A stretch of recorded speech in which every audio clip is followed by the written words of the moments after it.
Hey everybody, welcome to the final bar on this Thursday, the 8th of April. A strange voice. Dave Keller is on holiday and it's my turn this week to step into his shoes. And I tell you, I'm not always nervous for shows, but I need to fill some big shoes today. So here we are. My name is Julius de Kempenaer, for those of you who don't know me yet. I'm a senior analyst here at StockCharts.com and the creator of RRG, the relative rotation graphs.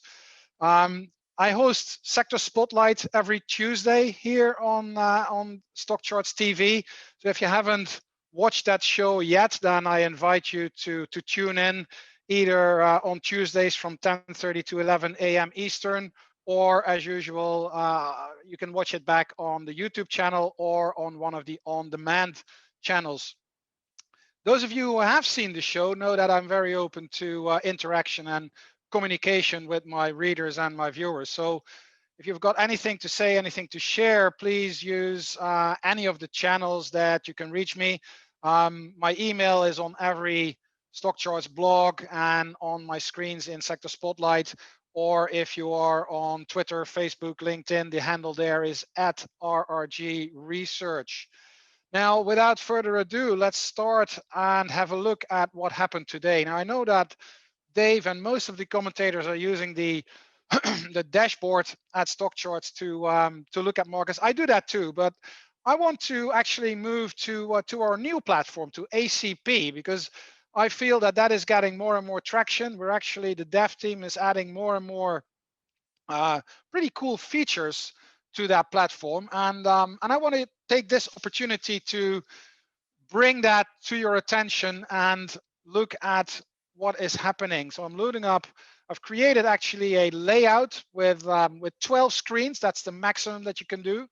And since very recently, you can actually save the symbols that are attached to those charts. And I think that's a very nice way of actually filling your screen and get a good handle on what happened today. And if we start at the top left, we have the S&P 500. It's actually, it went up. It needs to update. It's now updating. We were up like there you go, 0.4%, not very much. And you can see that we have barely taken out yesterday's high. So the rally that we had here is sort of flattening right now. We see a similar picture for the Dow, but that was not able to take out that recent high that was there on the 5th at 33,617. I'll always round that off, 33,620. The NASDAQ pushing higher, but not very much. That's more in line with the S&P 500.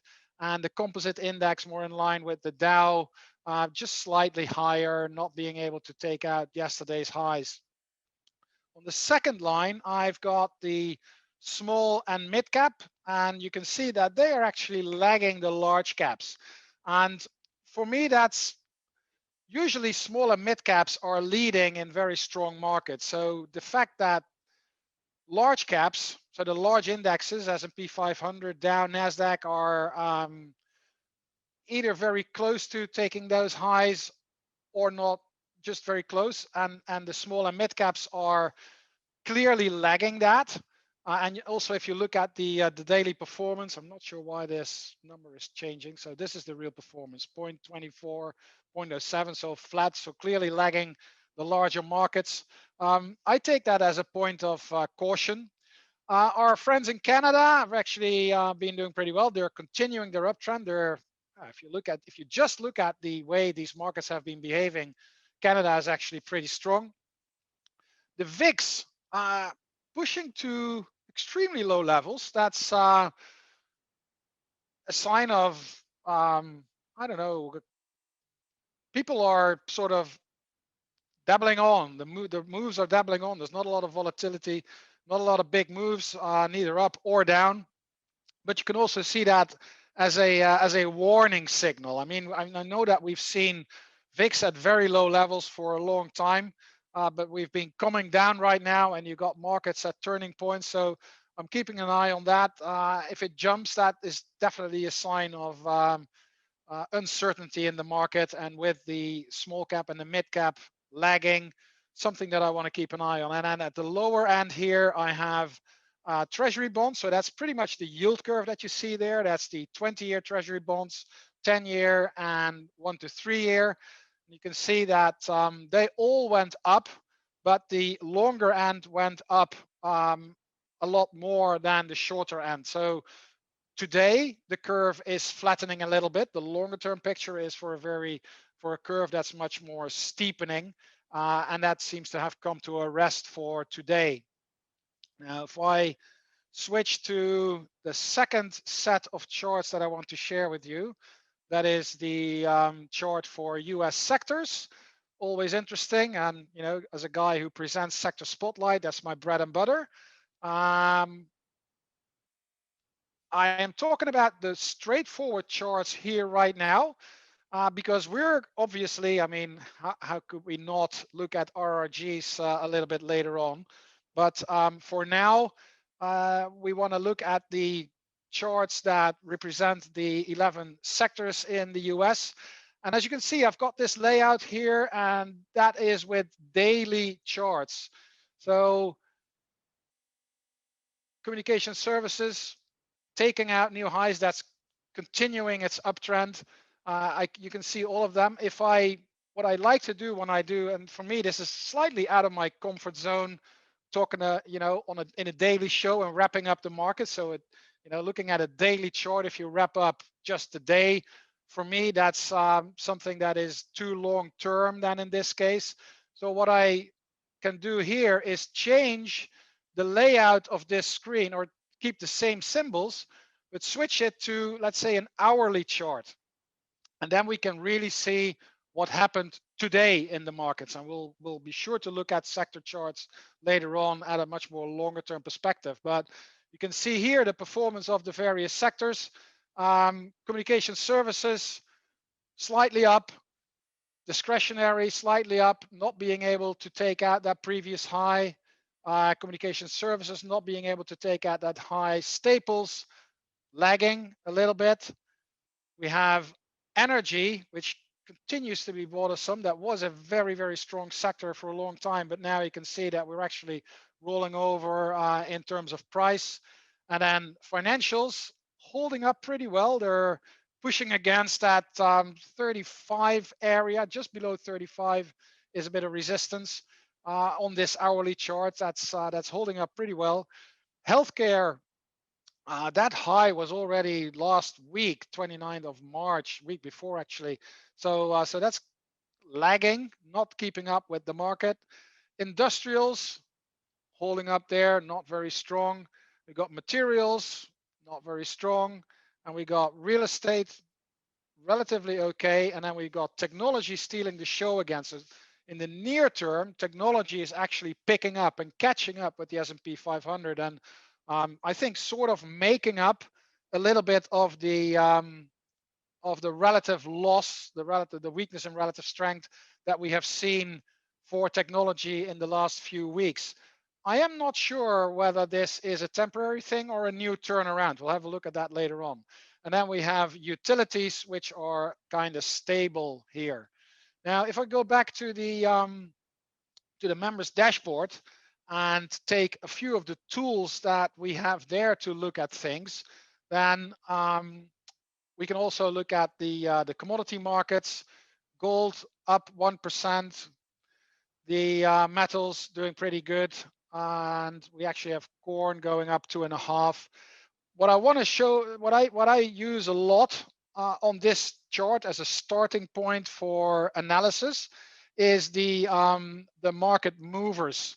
And then I like to see the most active ones, because that gives me a sense of where the market, where the attention of the market is, and the option that I like, the feature that I like much, no surprise, is to put that on an RRG, because here you see the 10 most active stocks. So not only up or down, just the most actively traded stocks in the S&P 500. So this is where people were paying attention today.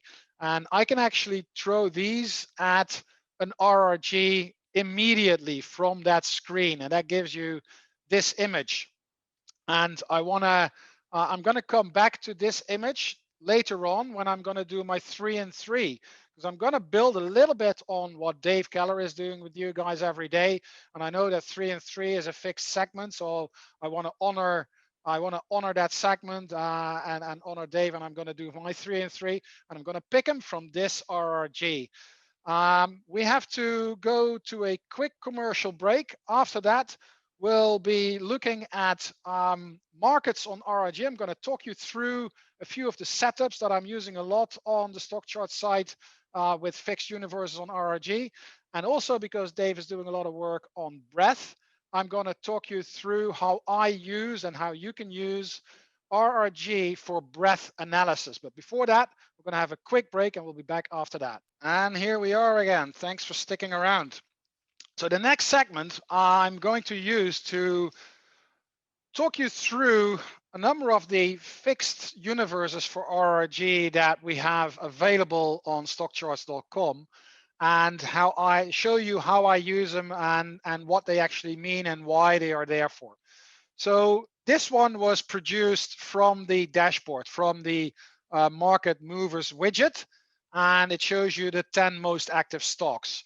Now, on the groups, there is a drop down. There's quite a long list of universes that we have established, assembled for you as a one-stop shop. You can create any RRG you like. You can customize it the way you like, and you can save your own RRGs. Let me quickly show you how you do that, because you've got this RRG here, and if you scroll down, there is a button which says permalink. If you click that link, the page will be copied. If you copy that link, you can actually save it as a bookmark in your browser. And for example, if you look at my browser here, here's a whole list of RRGs with a few that are pretty customized, and I'll show you a few more later. So if you save this link as a bookmark, you can always call it back later. And what will happen here is basically that you just, this is opening up a link, and you will get that link that we just saved. So that's a way you can actually save your own RRGs, maybe with your portfolio or your watch list or stuff that you just are interested in and want to keep an eye on. Now, the first RRG, and probably the most, the first one is asset allocation. This is a universe that shows various asset classes versus a benchmark that represents an index that consists of 60% in stocks and 40% in bonds. It's a pretty standard 60-40 benchmark that a lot of RIAs use as a benchmark for their clients' portfolios. This RRG helps me with a big picture overview. And as you can see, it holds commodities, it holds stocks, it holds real estate, it holds a number of fixed income related ETFs, asset classes. So this gives you a way to look at your whole portfolio from an asset class level, because I think way too many people are only investing in stocks. And if you look at the risk reward ratio, the risk reward that you get, or the risk that you're running in that portfolio, if you only invest in stocks, that might be too much for your tasting. So having a good asset allocation is always a good starting point. And this RRG can help you get a handle on what's happening at that 30,000 feet helicopter level from asset class level. Now, obviously, the most used and the most popular RRG is the one showing the sectors. So this is the 11 sectors for the S&P 500. And those of you who've seen Sector Spotlight or heard me talk every now and then or read my articles, this is a go-to chart which shows you the rotation of all these sectors at the moment. Now, when we did the overview, we saw that technology was actually doing pretty well. And quite honestly, I'm a bit surprised, because I wasn't that bullish on technology, and I still have a problem by being super bullish on technology. And the reason why, I'll show you. I need to rearrange my screen here a little bit. What I do is, if I operate this RRG, I can actually play around with the lengths of the tails. And one of the features is you can actually highlight them. So if you highlight them, and I highlight XLK, you can see that that is rotating into the lagging quadrant, and that's not exactly what we want. It's that shows that XLK is now in a relative downtrend versus the S&P 500, and it's pushing further into that lagging quadrant. And you can see that rotation moving. It did very well, and then all of a sudden it rotated back and it moved into lagging. And despite this strength that we've seen over the last few days, this longer term picture, that's the weekly RRG, is still signaling weakness in technology. It has not turned around, and that makes me cautious because it is one of the bigger sectors. XLK is about 26% of the market, so that's a significant chunk of market capitalization. Now, there's two other sectors that I am watching like a hawk recently, and that is healthcare, which is another sector that's about 12-13% of the market, also rotating into lagging, and it's actually coming from improving and rotating back. And that's not only, technology came from an uptrend, moved into a downtrend. Healthcare actually starting a new leg of an already existing downtrend. That's a more reliable negative signal, if you wish. And then the third one that I'm watching here is discretionary. That's also a sector that's about 12-13% of the market. So these three sectors together are over 50% of market capitalization of the S&P 500, and they're all three inside the lagging quadrant. And that is, for me, at least a yellow flag, at least a warning signal. I am very curious to see how this is going to turn out, whether those three sectors will be able to turn the market around without some sort of a correction in the S&P 500. But I doubt it. I think that this is a sign that a big chunk of market capitalization is underperforming or is in a relative downtrend versus the S&P 500. And that means, by definition, that smaller sectors, because in the end of the day, this needs to be in an equilibrium, they need to be outperforming, and they need to be outperforming strongly. And really, the only 2, 3 that are fulfilling that task at the moment are industrials, communication services, and financials. And the question is whether these 3 sectors are strong enough to hold the S&P at current levels, while the other 3 in lagging are going through their pause, their relative pause, before they kick in again and push the market higher. Or we need to see more of a decline in the S&P in terms of price to make that work. Now, let me get one thing perfectly clear. Last Tuesday, I did my show on Sector Spotlight. That was the first Tuesday of the month. I always talk about the monthly charts. And if you look at that show, you will see me talking about that 90% of market capitalization in absolute terms using monthly charts are now actually in an uptrend. So the long-term picture for the S&P 500 is definitely for a move higher. I'm just watching this development here as a tactical, maybe temporary setback, and I'm not sure whether that's going to play out as a sideways move for the S&P or only a slight rise, or we need a little bit more of a decline in price to make that work. So we're going to keep an eye on that. Now we need to move on to the breadth stuff, because I think that Dave deserves another angle at looking at breadth. And we can actually do that on RRGs. We can look at breadth on RRGs, and there are a few ways to do that. And the first one is actually to throw a number of breadth measures onto an RRG. And I've saved, and now you can see why those permalinks are so interesting. I've saved a few RRGs with breadth measures. And the first one here is an RRG. Now, stay with me, because if you haven't seen this before, you may need some explanation. You know that we have on the site, we have indexes that show the number of stocks, or the percentage of stocks above their, in this case, 200-day moving average, 200-day exponential moving average.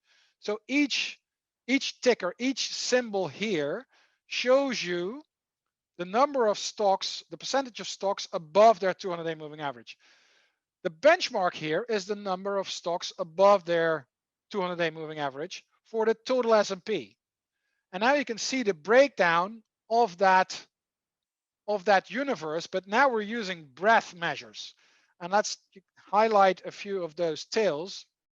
And you can see here the recent improvement of technology is backed up by breadth. So the relative movement of that metric is improving versus the S&P 500. That's confirming basically the strength of technology.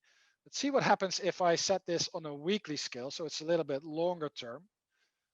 And oh, this is interesting. I hadn't seen that before. That's the utilities. So utilities are rapidly rising in terms of number of stocks above their 200-day moving average. That's if you want to say it's a warning signal.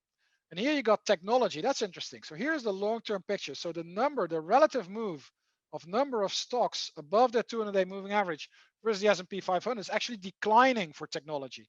That's confirming the move of that tail into lagging that we just saw on the price version of this chart. Now you can do this also so this is 200 days. So that's pretty long term. I've also set up these charts for 50 days. So you got a little bit more intermediate term. So here is technology confirming that recent strength.